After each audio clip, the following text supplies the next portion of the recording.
À quel prix avait-il acheté mon silence?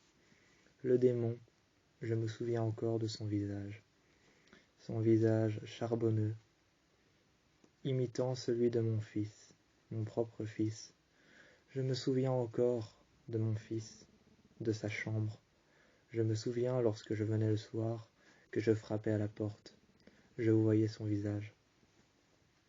Je voyais son visage, et lorsque je frappais à la porte, je pouvais entendre et même ressentir les émotions de mon fils. Bien avant même de rentrer dans sa chambre, je ressentais ces émotions. Je savais ce qu'il allait me dire, mais le jour de l'entrée du démon, je ne ressentais plus ces émotions. La porte était déjà ouverte. Je n'avais plus rien, je ne ressentais plus rien. Je me souviens encore, de chaque page que je lisais, de la Bible posée sur le côté de son lit. Je me souviens de la Bible posée sur le côté de son lit.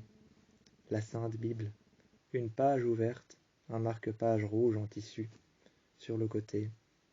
Je me souviens du verset, du chapitre et de la page à laquelle je m'étais arrêté. Chaque page que je tournais, je me souviens que ce bruit m'apaisait. Je me souviens que le bruit de la page que je tournais, lorsque je léchais mon doigt pour pouvoir réattraper la page, la seconde page à laquelle je m'étais arrêté. Je me souviens encore de l'odeur qu'il y avait dans la chambre, l'odeur de l'encens. Je me souviens de l'odeur de l'encens, je me souviens de son visage brumeux, noir et assombri. Je me souviens du lit de mon fils, sur lequel il y avait un amas de cendres. Il y avait un amas de cendres carbonisées, un amas de cendres sur le lit de mon fils, carbonisé et noir, tel un désert qu'il pouvait y avoir sur son lit. Ces cendres n'étaient pas des cendres, mais c'était bel et bien du bois brûlé. C'était du bois brûlé, synonyme de haine et de vengeance. Le bois brûlé qui avait été déposé sur le lit de mon fils n'était que synonyme de haine et de vengeance. Ce n'était pas une personne qui avait brûlé dans les flammes, ce n'était pas une rédemption, ou ni même quelqu'un, ou un être surnaturel, une ombre ou un démon qui essayait de se racheter auprès de Dieu. Ce n'était pas cela. Mais je me souviens encore des bruits de la Bible. Je me souviens des bruits que la Bible laissait derrière elle, les grognements et les murmures que j'entendais, les grognements du démon, son visage noir et charbonneux que je pouvais voir, ses yeux noirs et ses multiples dents qui me souriaient lorsque je le regardais, la voix qu'il empruntait, la même que mon fils, dont j'entendais des mots que je ne comprenais pas, des langages dont je ne savais même pas qu'ils existaient, des langages dont je ne savais même pas qu'ils existaient. Je me souviens du bruit que la Bible faisait lorsque je tournais les pages, un bruit qui m'apaisait beaucoup, mais lorsque le démon parlait par la bouche de mon fils, ce bruit disparut, mais je me souvenais toujours des images de ma grand-mère qui venait s'asseoir auprès de moi. Et moi, aujourd'hui, avec un visage charbonneux, avec les yeux ouverts et ce langage que je ne pourrais considérer comme étant réel, je me souviens de la Bible à la surface noire avec une petite croix dorée dessus. Chaque page que je tournais, chaque verset, chaque chapitre, chaque mot et chaque ligne que je lisais, je me souviens encore de là où je m'étais arrêté. J'y avais passé entre les pages un petit marque-page, une petite ligne rouge de tissu. J'y avais passé entre les pages une petite ligne rouge de tissu. Elle me servait de marque-page. Je me souviens que je m'étais arrêté à la page 38, verset 4, chapitre 9. Je me souviens que je m'étais arrêté au Nouveau Testament. Ensuite, c'est en lisant les pages que j'entendais ce bruit. Chaque page que je tournais, je pouvais voir mon doigt s'appuyer sur le numéro de la page et sur le derrière, la seconde page que j'allais lire. Je me souviens le bruit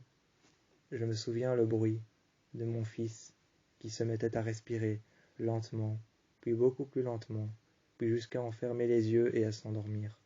Je me souviens aussi du bruit des pages que je faisais. Je me souviens du bruit des pages que je faisais et qu'elle faisait. Lorsque je tournais les pages, je me souviens du bruit que je faisais lorsque je la tournais. Ce bruit qui était si apaisant, en même temps que la respiration de mon fils, qui était dans son lit. En même temps que la respiration de mon fils, qui était dans son lit, je pouvais entendre sa respiration, mais c'est à travers sa respiration que lorsque le démon est entré, que je n'entendais plus sa respiration, mais que j'entendais des voix.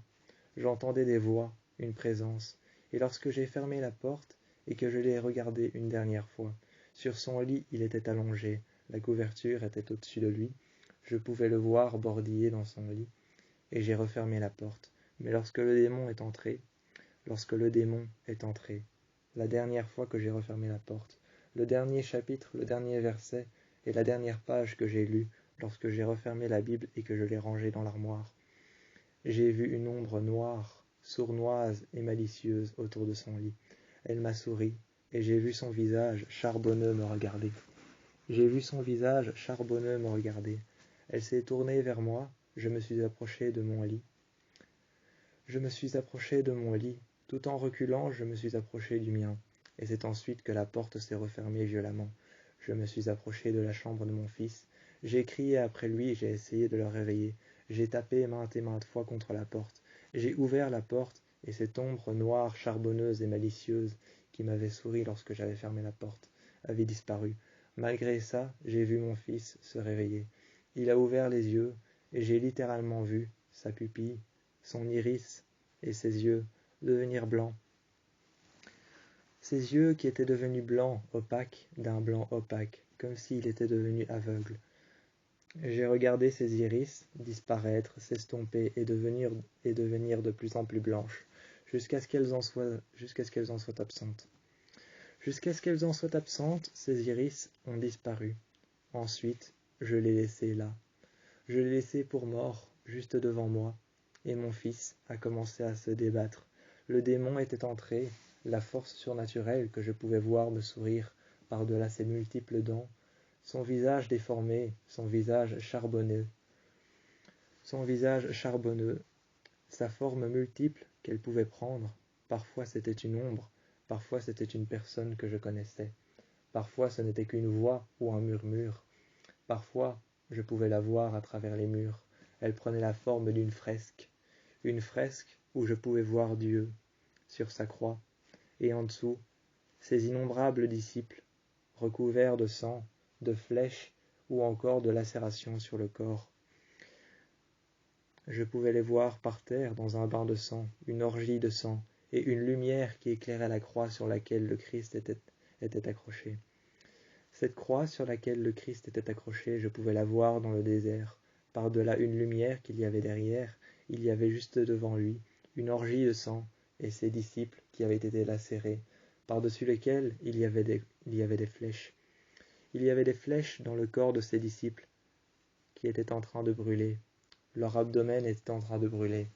Je pouvais voir leur cœur s'arrêter et j'entendais chaque battement de chaque disciple de Je pouvais entendre chaque battement de chaque disciple de Dieu s'éteindre les uns après les autres. Chaque corps, chaque battement, je les entendais. Chaque pulsation de cœur s'éteignait les unes après les autres. Devant moi, une orgie de sang. Devant moi, la croix du Christ sur laquelle il était accroché. Je pouvais l'entendre respirer, de moins en moins bien, jusqu'à ce qu'il étouffe.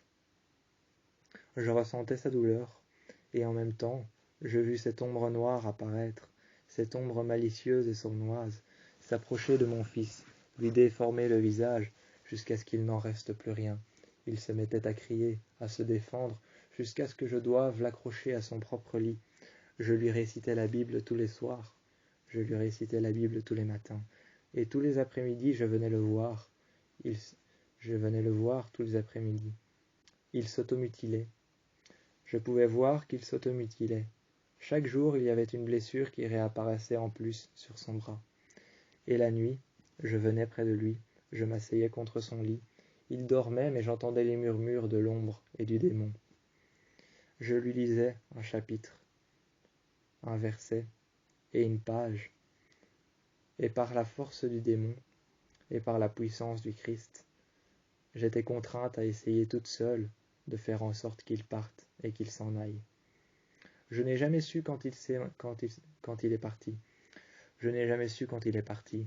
Je n'ai jamais su quand il s'en est en allé. Quand il s'en est en allé, quand il est parti de mon fils, de son corps, je n'ai jamais su. Mais le visage grisâtre, brumeux et sombre de mon fils avait disparu. Les murmures avaient disparu, la fresque, je l'avais enlevée. J'avais repeint d'une lumière rouge et d'une lampe que j'avais mis sur le côté. J'avais repeint la fresque par-delà une lumière blanche. Par-delà une lumière blanche et une peinture rouge, j'avais repeint la fresque. J'avais recouvert le démon. Il s'en était allé. Il était parti. Il était peut-être parti. Il s'en est allé du corps de mon fils, qui lui était resté pour le moins seul dans sa chambre.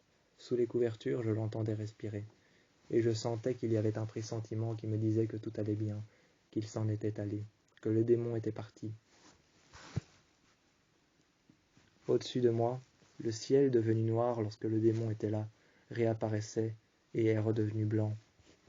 Ce ciel soigneux dans lequel je pouvais apercevoir le soleil, dans lequel je pouvais apercevoir les nuages et les oiseaux, le chant des oiseaux, est réapparu.